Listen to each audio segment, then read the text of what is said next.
नमस्कार.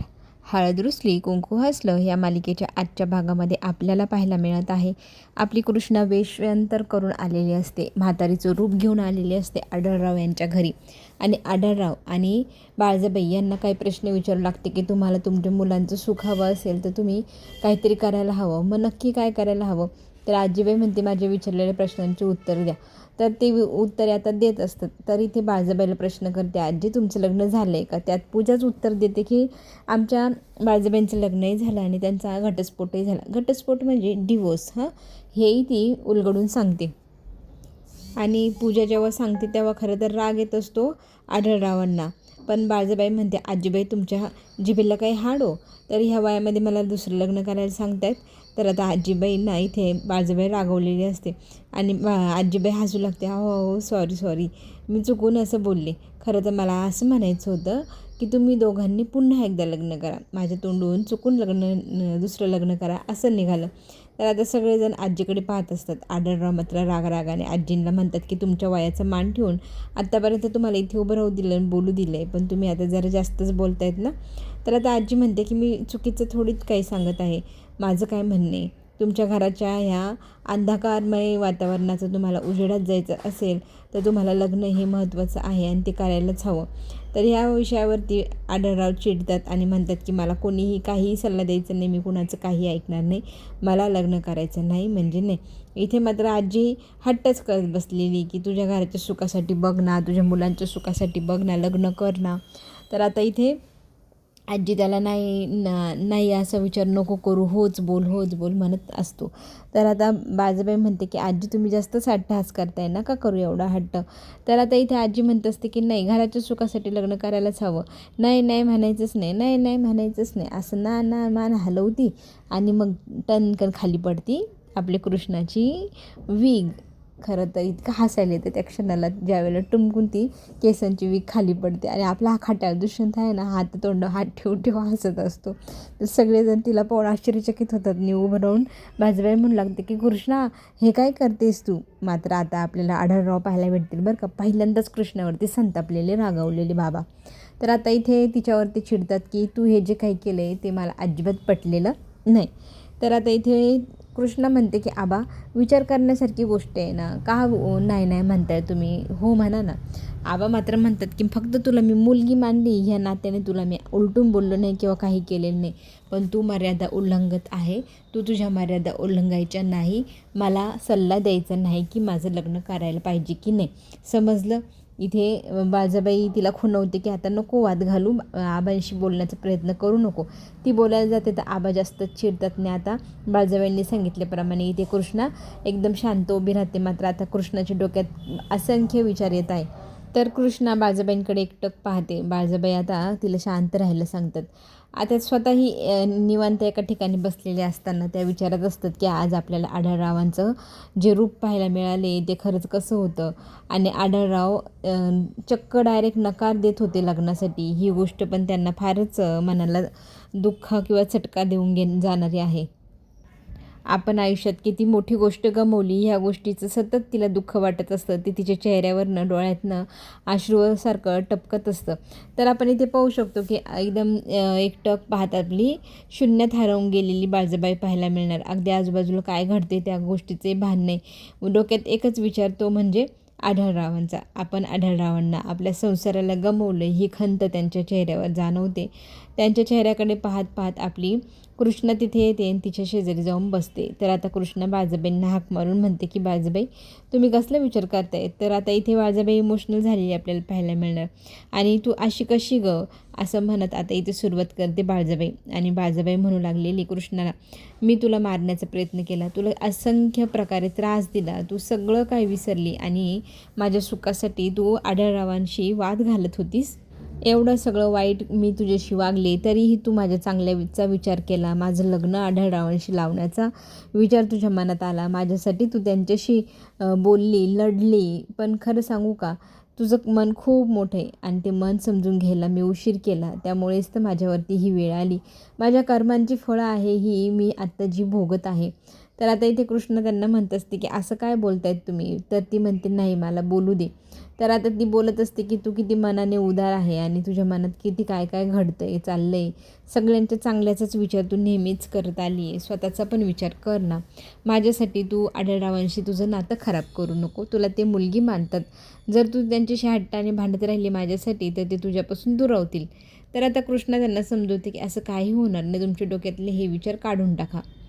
तर दुसरीकडे आपण पाहतोय पूजा आणि जयवंत हे दोघंही एका खोलीत असतात आणि तिथे ते गप्पा मारताना बोलतात की जर बाळजाबाईचं लग्न यशस्वीरित्या आढळरावांशी जर झालं तर ती ह्या घराची पुन्हा एकदा कागदोपत्री किंवा लीगल बायको होईल आणि ती लीगल झाली की तिचा मुलगाही लीगल आणि मग सगळं काही त्या दोघांच्या ताब्यात जाणार. आपण मात्र ह्या घरात काय चाललं आहे ते फक्त पाहत राहायचं का? अरे छी आपल्या दुनिया जगण्यावरती असं म्हणत स्वतःला धिक्कार करत जयवंत चिडचिड करत असतो. तरी ते कृष्ण त्याला म्हणते की चिडचिड करण्यात काहीच अर्थ नाही, आपल्याला यातनं काहीतरी मार्ग काढावा लागेल. तर मार्ग काय काढायचा? तर पूजा म्हणू लागलेली आहे की माझ्या डोक्यात एक आयडिया आहे. आपण जर बाळजाबाईंच्या भूतकाळातले काही गोष्टी जर भविष्यात आणल्या त्यामुळे तर सगळ्यांच्या नजरेतनं ती उतरली तर मग हे लग्न बिग्न सगळे भूतं ना 1 मिनिटात डोक्यावरनं खाली उतरतील आणि सगळ्यांच्या नजरेत पुन्हा एकदा बाळजाबाई जमिनीवर पडतील, हो की नाही? तर आपल्याला असं काहीतरी शोधून काढायला हवं की ज्यामुळे आपल्या घरामध्ये वाद निर्माण होईल. बाळजाबाईविषयी असलेलं जे प्रेम आहे ना हिच्या मनात कृष्णाच्या, ते सुद्धा ह्या सगळ्या गोष्टींनी एक क्षणात जाईल. असं काहीतरी करायला हवं. नजरेत सगळ्यांच्या पाडायचे बाळजाबाईला. तर इतिहासात आता भूतकाळात जी गोष्ट होती ती आता शोधायची. तर आता जयवंतला सगळ्याच खाणाखुणा माहिती आहे. तो तिला मदत करायला तर तयार होतो आहे. तो म्हणतो मी आणून देईल तुला सगळ्या गोष्टींचा पुरावा. तर इकडे आपण पाहू शकतो की बाळजाबाई बोलता बोलता इमोशनल झालेले असतात. इथे कृष्णा त्यांना समजत असते की तुम्ही तुमचं फक्त मला मत सांगा की तुम्हाला लग्न करायचं आहे की नाही. आता आबांनी त्यांचं मत सांगितलं नाही म्हणून, पण तुम्हाला काय वाटतं? तर इथे मला जर पुन्हा एकदा संधी मिळाली माझा संसार सावरायची तर मी ती सुधरेल आणि ती चांगली सांभाळेलसुद्धा. माझी काही अपेक्षा नाही, पण तुझे आबा तयार होतील असं वाटत नाही. ह्या घरात जे सुखचे क्षण चालले ते दुःखात घालू नको, आमच्यावरून तू वाद घालू नको आणि घराची शांतता भंग नको व्हायला अशी माझी इच्छा आहे. मात्र इथे आपली कृष्णा म्हणते की घराची शांतता भंग वगैरे काही होणार नाही, सगळं काही माझ्यावरती सोडून द्या, मी आता काय करायचं ते बघेल, फक्त तुम्ही तुमचं मत सांगा लग्न करायचं का तुम्हाला की नाही. तर त्या डोळ्यांनी खुणवून हा असा इशारा देतात. तर आता इथे पुढे काय करायचं ते मी पाहते, फक्त तुम्ही आता माझ्या बाजूने आहे ही गोष्ट मला कळली ना. तर आता माझ्या डोक्यात एक युक्ती आहे, त्याप्रमाणे सगळं आपण करूया. तर बाळजाबाई विचारते कोणती युक्ती आहे? तर ती म्हणते नाही आत्ता नाही सांगणार मी, ज्यावेळेला मला यश मिळेल त्यावेळेलाच मी तुम्हाला सांगेल. आत्ता फक्त मला तुम्ही काय म्हणतात साथ द्या, साथ. तर आता इथे प्रत्येक गोष्टीत प्रत्येक ह्याच्यात मी तुला साथ तर देणारच आहे, पण माझ्या भूतकाळातली एखादी गोष्ट जर आत्ता ह्या क्षणाला जर सगळ्यांसमोर आली ज्यामुळे जर माझं सगळ्यांवरचं जे काही विश्वास आहे ते जर उडून गेला सगळ्यांचा तर बाळजाबाईंना इथे कृष्ण म्हणते की तुमच्या भूतकाळातली कुठलीही वाईट गोष्ट आमच्यासमोर जर आली ना तर तिला ढाल बनून मी उभी असेल आणि मी तुम्हाला सांभाळेल, सावरेल आणि सगळ्या जगाशी मी लढेल. मला आईची गरज होती, मायेची गरज होती, ती तुम्ही दिली आहे मला. तुमच्या रूपात मला माझी आई मिळाली आहे, हो की नाही? तर आता बाकी सगळी चिंता काळजी माझ्यावरती सोडा असं म्हणत कृष्ण आता बाळजाबाईंना लग्नाला तयार करण्यात यशस्वी झाली आहे. पण आता आढळरावांची खोड कशी मोडायची आता हे तर आपल्याला पुढे जाऊन पाहायला मिळेलच. इकडे मात्र आपण पाहतोय की हा जो जयवंत आहे तो 1-2 गोष्टी इथे आपल्या पूजाला सांगू लागतो आणि म्हणतोय की जर आपली ही जरी युक्ती कामात पडली तर आपल्याला ह्या सगळ्या घरावरती वर्चस्व मिळवता येईल, बाळजाबाईला ह्या घराच्या बाहेर काढता येईल आणि बाळजाबाई आणि कृष्णाची जोडी जर तुटली तर आपल्याला ती फायदेमंदच असेल. नाहीतर मग तो औरस असा जर झाला ह्या घराचा मालक तर ह्या घरात तो मालक बनून राहील आणि आपण त्यांच्या ताटाखालचे मांजर आयुष्यभर बनून राहावं लागेल. जर सगळी प्रॉपर्टी जर ह्या लीगल बायकोच्या मुलाला जर आपल्या आढळरावांनी दिली तर आता आपला प्रयत्न एकच, आढळराव आणि बाळजाबाईचं लग्न न होऊन देणं. जर त्यांचं लग्न झालं तर त्याचा तोटा आपल्यालाच होणार आहे, आपल्याला त्या सगळ्या गोष्टी थांबवाव्याच लागतील काहीही करून. तर पूजा म्हणते फक्त तू मला पुरावा आणून दे, बाकी गाव कसं पेटवायचं आणि घर कसं पेटवायचं हे माझ्यावरती सोडून दे.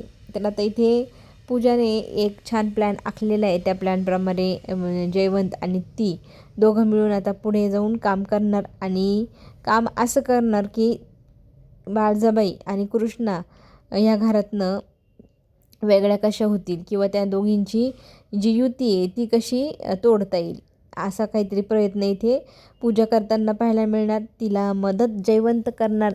साम दाम दंड भेद सगळं काही वापरणार आहे. आणि आता इथे पूजाने ठरवल्याप्रमाणे आता वार करायचा आहे तो म्हणजे बाळजाबाईच्यावरच.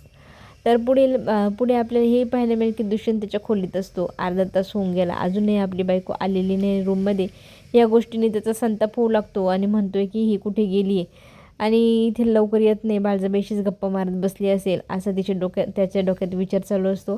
तर त्याच वेळेला तिथे कृष्ण येते. कृष्ण आल्यानंतर तो म्हणू लागतो की कुठे होतीस इतका वेळ, तुझी कधीची वाट पाहतोय मी.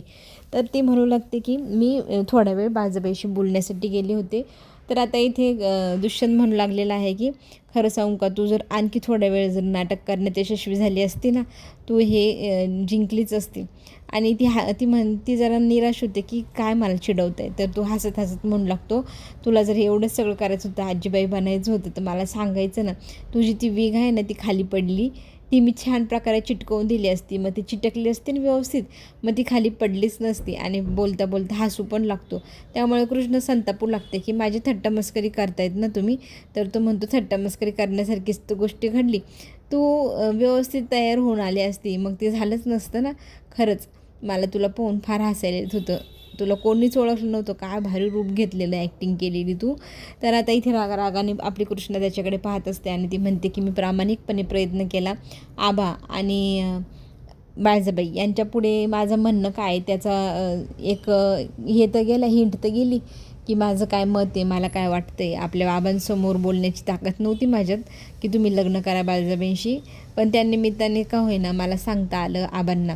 आता आबा राग भरले तर ही गोष्ट पण दुष्यंत म्हणू लागतो की तुझी बाळजाबाई जरी लग्नात तयार झाली तर मला नाही वाटत आबा लग्नाला तयार होतील. तर आता इथे कृष्ण म्हणते चांगलं बोलता येत नसेल तर वाईटही बोलू नका ना, एक तर मदत तर काही करत नाही आहे.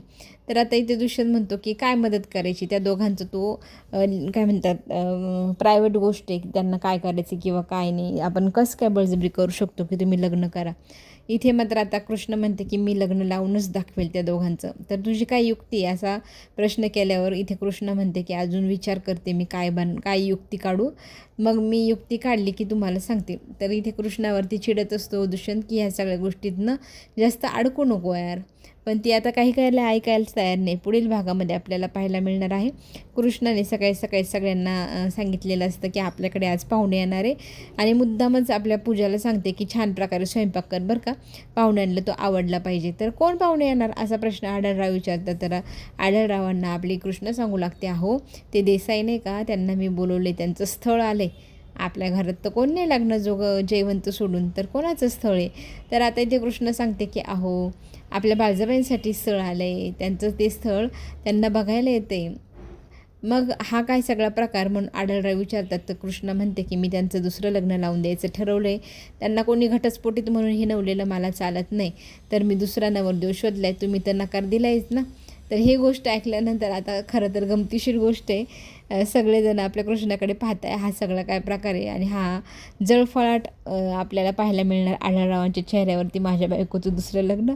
तर ही जी काही गमतीशीर गोष्ट आहे ना, पुढे काय वळण घेणार आहे ते आपल्याला आता पुढे गेल्यावर कळेलच.